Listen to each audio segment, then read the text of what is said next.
Les voy a hablar un poco sobre nuestra cuarta clase de medios interactivos. También trató sobre la animación, pero más allá de los conceptos o los tipos, ya se lleva más a la historia. Los primeros registros que se tienen de animación viene desde la edad de la prehistoria con las pinturas rupestres. Desde ese tiempo se tenía la necesidad de mostrar que, que todos los objetos no eran estáticos, sino que se llevaba movimiento. Entonces se dibujaba sobre la misma imagen, como un poco más difuminado, el movimiento, haciendo que se viera un leve movimiento. Y pues lo demás se lo deja a la imaginación. Dibujaban en piedra, no podían hacer más cosas. Ahora, el primer intento por proyectar dibujos animados fue la lámpara mágica creada por Satán. Nah, no es cierto. Fue creada por Athanasius Kircher.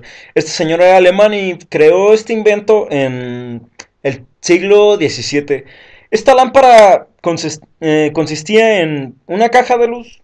Bueno, una caja que dentro tenía una vela. Tenía un orificio para que se metieran placas de vidrio, de cristal, de vidrio no sé muy bien. Y así la luz pasara y pudiera proyectarla a través de un tubo, la imagen, y se proyectara en una pared. Ese fue el primero. Ahora, para poder continuar hablándoles un poco sobre la historia de la animación, les voy a dar un pequeño concepto que fue dado en 1824 por Peter Mark. En 1824. Este señor hablaba sobre la persistencia de visión. ¿Qué quiere decir con esto? Lo que explica en este concepto es que todo movimiento, cualquier movimiento, puede ser dividido en una serie de imágenes fijas, que fue más o menos un poco lo que le expliqué en el video pasado, solamente que de manera contraria. Este señor, en vez de ver pasar de las imágenes fijas a la animación, él fue el que dio ese concepto realmente para empezar. Él fue el que dijo que para poder reproducir un movimiento, por así decirlo, se necesitaba hacer una serie de imágenes fijas que fueran reproducidas a cierta velocidad que el ojo humano pudiera percibirlos como un movimiento. Seguimos con el siguiente concepto, digo, máquina. La siguiente herramienta que se creó para simular animación fue el taumatropo por Joseph Ayrton. Este señor era inglés, pero su creación la hizo en París en 1826. Este consiste en un disco plano. Se le amarra a un lado y al otro cordones. Es un... Todos hemos visto en algún momento un taumatropo.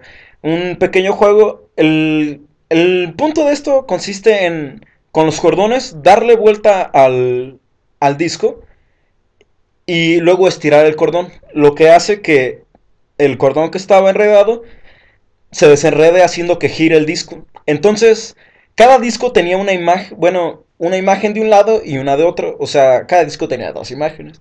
Entonces, a la hora de girar muy rápido, este simulaba algún movimiento simple, pero lo simulaba. El siguiente... Eh, el siguiente mecanismo, por así decirlo, que se creó para simular animación fue el fenasquitoscopio. Bastante difícil de pronunciar, por cierto. Este fue creado por un francés llamado Joseph Antoine Plantu. Esto consiste en un disco, solamente que ahora las imágenes van a todo su alrededor.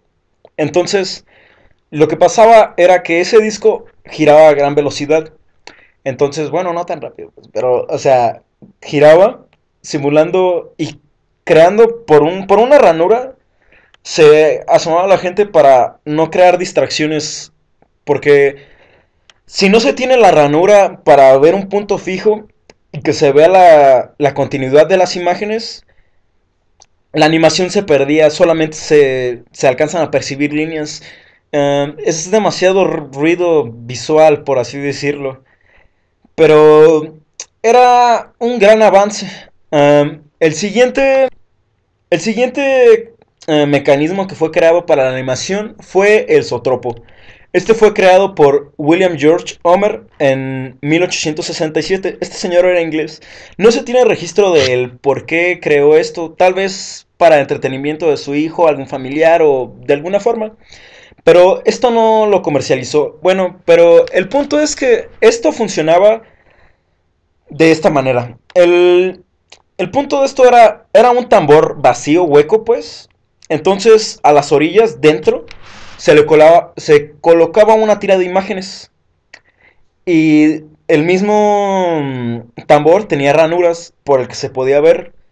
Entonces, al momento de que uno giraba por dentro pues al tambor, la cinta, al igual que todos los demás instrumentos, por la velocidad se creaba una animación. Este proyecto se comercializó hasta 30 años después. Y por último fue el praxinoscopio. Este fue una mejora, por así decirlo, del zootropo.